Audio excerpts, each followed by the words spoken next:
My suggestion for you as you're going through this letter together would be to watch this video on your iPad, and then that way you can have the PDF document and the Word document open on the side.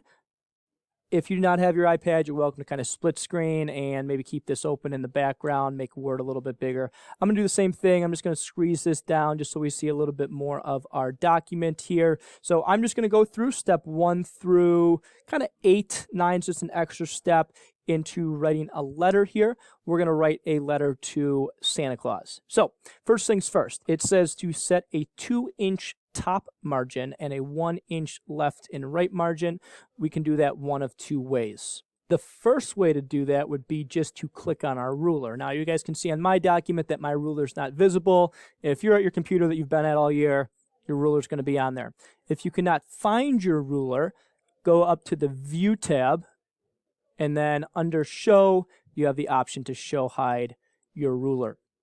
We already have the 1-inch left and the 1-inch right margin, but we do need to modify for a 2-inch top margin. First way to do that would just be to double click anywhere in the gray portion of your ruler, and then you're going to get your page setup coming up where we can just change our top margin to 2, and then you can click OK. The other way to do this would be to go to your Layout tab. Then it says to go to the Page Setup group, which is right here. Under Layout and Margins, we can go to Margins, Custom Margins, and again, it'll bring us to Page Setup where we can set our top margin to 2.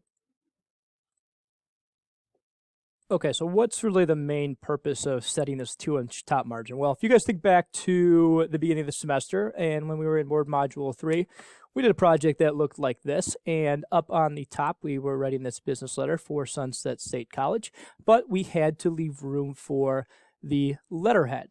Here was another example of a project that we did. Again, we set this 2-inch top margin, so we leave room for the letterhead.